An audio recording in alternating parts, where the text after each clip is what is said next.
This holiday season has turned out to be the worst nightmare for flyers. The rising airline accidents have left flyers worried across the world. The deadly air tragedies involving Azerbaijan Airlines and Jeju Air have reignited concerns about aviation safety. In fact, two more incidents have been reported today. A Boeing 737-800 aircraft operated by Royal Dutch Airlines skidded off the runway after emergency landing in Norway. And not just this, a near disaster in Canada saw Air Canada flight 2259 skid off the runway at Halifax Airport, causing a fire. Now, these incidents, they've exposed the vulnerabilities in airline security and operations protocols. Is there a gap between airline security and aircraft manufacturers? What more needs to be done to ensure air travel is safe? Before we take these questions further, let's take a look at the air tragedy that has unfolded in South Korea.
24 people confirmed dead after a passenger plane skidded off an airport runway and burst into flames. It's already being called one of the worst aviation disasters in the country's history. I'm Michelle Fisher. Jory Rand is off. Eyewitness News reporter Leanne Suter has been following this story and joins us live with the latest details tonight. Leanne. Michelle, the entire tragic crash was caught on camera by witnesses. Investigators now reviewing all of that footage in a search for answers as to what went wrong as the search continues for all of the victims. Cries of terror as the Jeju jet careens down the runway on its belly without any apparent landing gear before slamming into a wall and bursting into flames. The deadly tragedy caught on camera as helpless witnesses watched in horror. Rescue crews rushing to the scene at Muan International Airport 3 hours south of Seoul. 181 people were on board. Only 2 surviving crew members, a man and a woman, have been rescued from the tail section of the burning plane. The rest on board of the 737-800 are presumed dead, according to South Korean fire officials. 목격자 진술이 있습니다.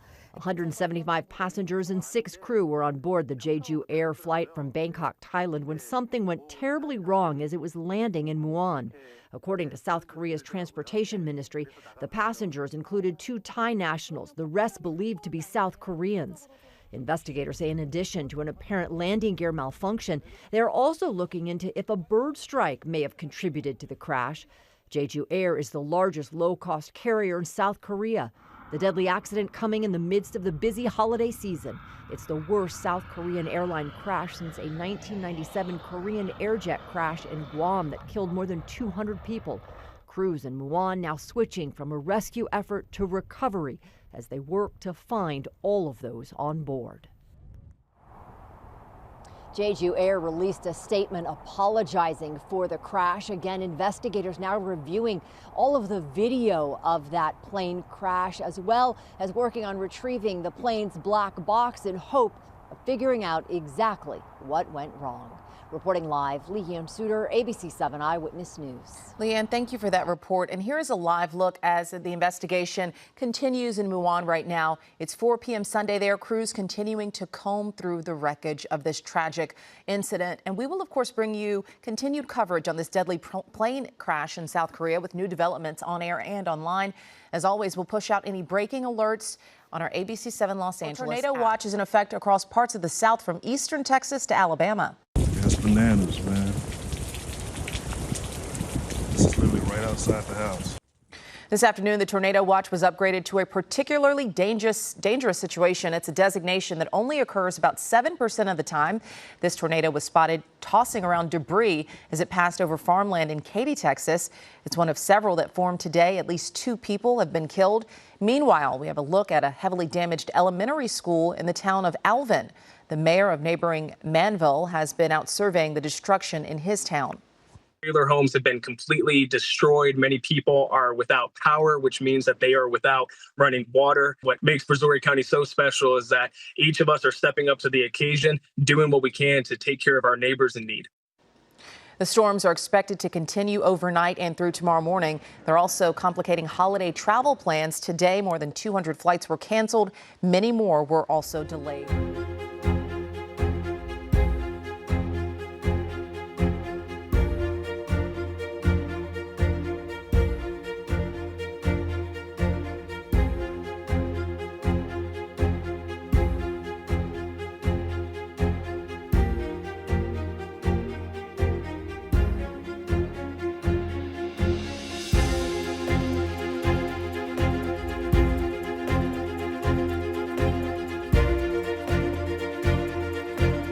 World Health Organization (WHO) has declared cholera a major emergency amid a sharp rise in cases.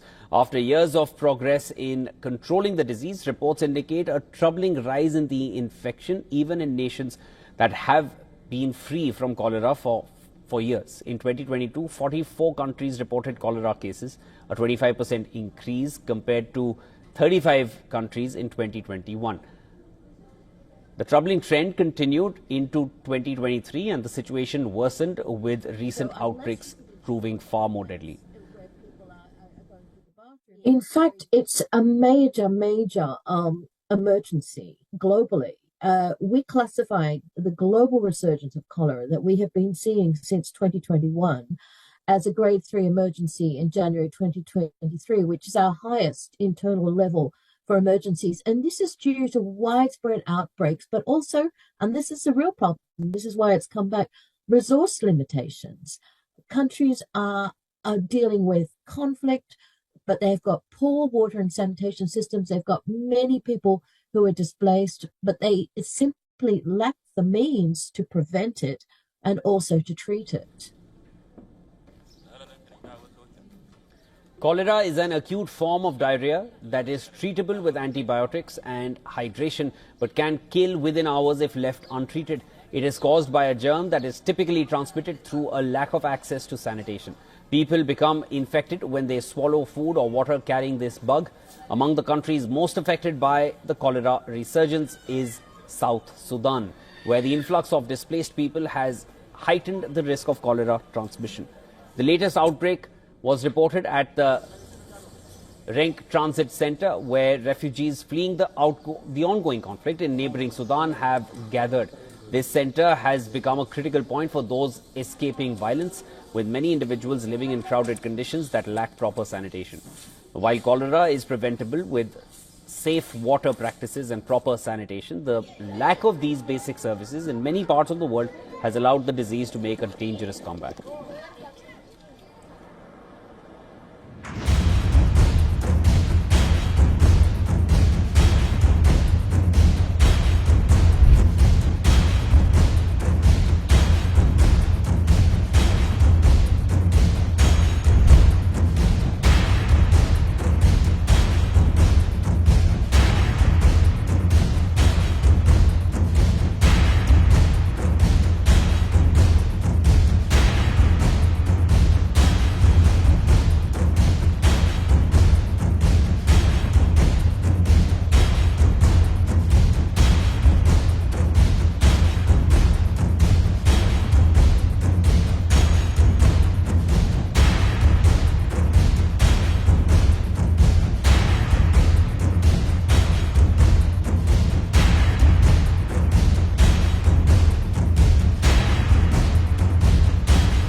So this is your first time coming back here? It's my first time. And how do you feel coming back now after all this? It's feeling courage, happy. Yeah. Because I'm never imagined that day will come. This was a Syrian Air Force base, but like so many of the Assad regime's military and government facilities, it had its own prison. In many ways, this place was ordinary, a regular nightmare factory for those who were imprisoned here. But now there's something unusual about it. 2 men who ran it are facing justice in the United States for their alleged crimes in Syria. Last month, Jamil Hassan and Abdul Salam Mahmoud, both former Syrian Air Force intelligence officers, were indicted in Illinois for conspiracy to commit cruel and inhuman treatment of civilian detainees, including U.S. citizens. But both men are still currently at large. Tariq says he didn't meet any Americans during his time at the Meza military airport. The foreigners were held separately. Like so many Syrians, Tariq was arrested for the crime of being in the wrong place at the wrong time. Tell me about how you got arrested. كنت طالع طالع على الجامعة تمام فطلبت تاكسي تمام طلبت تاكسي وركبت معه رايح على الجامعة الشوفير كان أخوه بالجيش الحر تمام ونحن بمنتصف الطريق سيارة من أمامنا وسيارة من خلفنا وطلعوا علينا نزلونا من السيارة حطونا بالأرض كلبشونا لورا ولا تحكي أي حرف. For months, Tariq says he was regularly beaten. The interrogators were never satisfied that he didn't know the taxi driver. السجن تحت وفوق هي غرف التحقيق تعذيب فوق وأيام تحت كان بيكونوا بيعذبوا. بتتذكر هاي الدرجات؟ بتذكر هاي الدرجات. كيف ذكرياتك يعني؟ والله يا عم شريط من الذكريات قدامي هيك عمر قدام عيني. بس يعني بتحسس بالشون هون يعني. هون بحس بالخوف والرعب اللي كنا ندوقه هون جوا.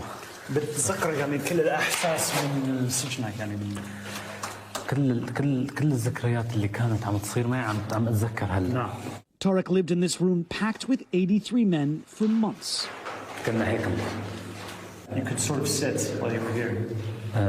There was, even though there were 84 people in this room. Yep, 84 people. كنا شخصون. And still just one meal a day, one bathroom a day. أبدا ما بيتغير هذا الوضع. During the 4 months that he was detained in this cell, Tariq said as many as around a dozen prisoners would die each week. Their corpses would remain in the cell for days until they were removed. He says he only left the cell for interrogations and regular torture. Tariq told me it took 2 years of physical therapy to recover. كنا هون مثلا وين؟ هذا الحديد. نعم. هذا الحديد مثلا كان بيرفعوه لفوق، كان بيحطونا هون. على الكلبش هيك ويرفعوك لفوق هون. Tariq never met the men who were accused of running this prison, the ones under indictment in the U.S. They're facing justice far away, but for their victims, their torture continues inside their minds. والله يعني المشاعر مشاعر حزن من الذكريات السابقة ومشاعر فرح إنه هذا المكان ما عاد ضل فيه مساجين أبداً. Matt Bradley, NBC News, Damascus, Syria. Afghanistan's Taliban government forces have fired at Pakistani side across the border from Afghan side of coast on Pakistani side in Kurram. In Pakistan's retaliatory response, 3 Afghan soldiers have been confirmed killed, whereas another 9 injured. 1 fatality on Pakistan side reported, and that's news just coming in at this point of time, where Afghanistan's Taliban government forces have fired at the Pakistani side. For more on this, WION's Pakistan Bureau Chief Anas Malik is joining us on the phone line from Islamabad. Hi Anas, what more can you tell us on the latest news coming in, where Afghanistan's Taliban government have fired at the Pakistan side across the border? Reported between Pakistan and Afghanistan on the Dande Patan Kurram border, and there have been injuries and fatalities from both sides. What we can confirm, having spoken to officials at the Afghanistan's Ministry of Defense, that is Taliban run, they have officially confirmed clashes between Pakistan and Afghanistan along the international border at the Dande Patan Kurram border. And what we also can confirm is that there has been one fatality from the Pakistani side, whereas 7 are confirmed injured on the Pakistani side as well. The firing began at around 4:30 a.m. local time this morning. And on the Afghan side, in Pakistan's retaliation, at least 3 deaths have been confirmed, whereas 9 others have been injured as well. Now, this is the area of Paktia that corresponds on the Pakistani side of Kurram district of Khyber Pakhtunkhwa. And it also has a border crossing point called Kharlachi. Now, what is also pertinent to mention that the Kharlachi border remains closed for about 80 plus days now due to sectarian clashes on the Pakistani side. We have seen visuals from the residents of Landaro Sadaqpur village of Khost, where they were seen leaving their homes in order to give positions for Afghan forces to enable them for these clashes. What Islamabad says are clearly unprovoked acts of aggression on the Afghan side. Rahisha. Comes just 3 days after Pakistani airstrikes targeted the Barmal district of neighboring Paktika province. But thank you for joining us on the show and getting us the latest on this. In other news, China's foreign ministry has announced sanctions against a group of U.S. military companies and their senior executives over the recent arms sales to Taiwan. U.S. President Joe Biden approved the drawdown of up to $571.3 million last Friday for defense aid to the self-governing island, which China considers as its own. Announcing the sanctions, Chinese foreign ministry said that Washington's actions interfere in China's internal affairs and undermine China's sovereignty and territorial integrity.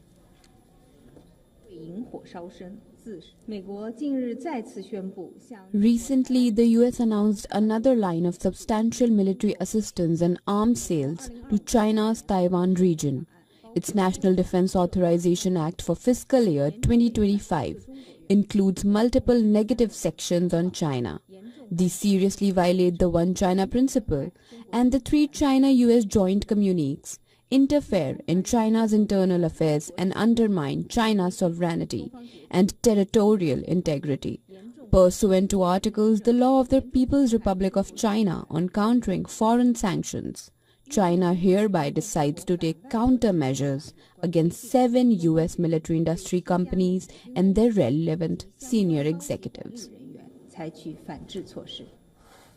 The statement also hit out at Washington's 2025 defense budget, which includes a security cooperation initiative with Taiwan as well as calls for strengthened defense industrial cooperation with Taipei. The measures prohibit Chinese companies from conducting businesses with 7 companies, including Instu, Hudson Technologies, Raytheon Canada and Raytheon Australia. Although the U.S. does not formally recognize Taiwan diplomatically, it is the largest supplier of weapons and a strategic ally of the self-governing island. In recent years, China has increased pressure on Taiwan, threatening to use force to control the island if required.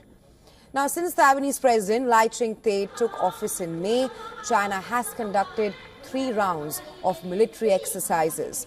Mao Ning, the spokesperson for China's foreign affairs, has warned that U.S. support for Taiwan will only burn itself. China has created 2 new counties, one of them reportedly on a large part of India that China occupied illegally in the Aksai Chin.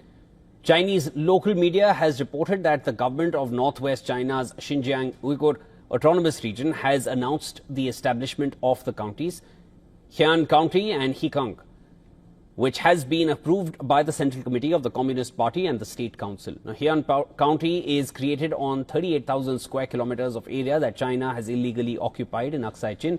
And this comes just 10 days after the special representatives of both the nations met in Beijing and restarted the boundary negotiations. The first after the military standoff in eastern Ladakh in 2020, where both India and China suffered casualties. India has not officially reacted to this development, but as per reports, New Delhi has said that such unilateral moves by China will not affect the bilateral negotiations to resolve the boundary dispute. India and China have reached a deal on non-hostile patrolling along the line of actual control, and this was the first time since the Galwan Valley clash that the two nations returned back to their original posts. The two sides initially started border talks in 2003 and reached an agreement in 2005 on political parameters and guiding principles for settlement of the boundary question between the two countries. Article 3 of the 2005 agreement says both sides should, in spirit of mutual respect and mutual understanding, make meaningful and mutually acceptable adjustments to their respective positions on the boundary so as to arrive at a package settlement to the boundary question.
Look!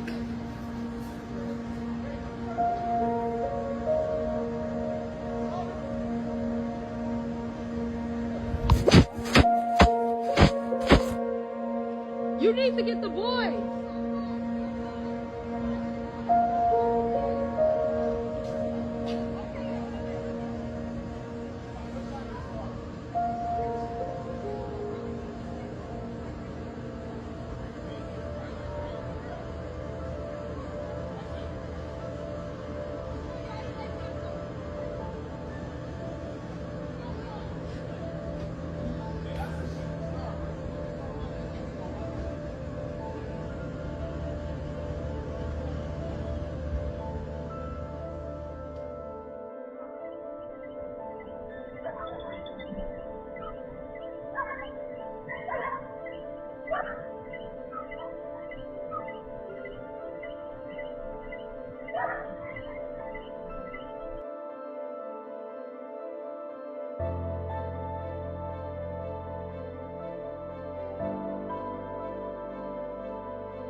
Mine is.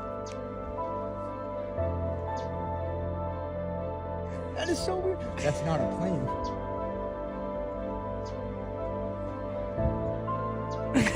That's. I can't believe I'm seeing this right now. What? Hold on, keep filming. Do not stop.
está la camioneta. A ver si no se chinga otra vez, está inundada. Ay Dios. Ay Dios.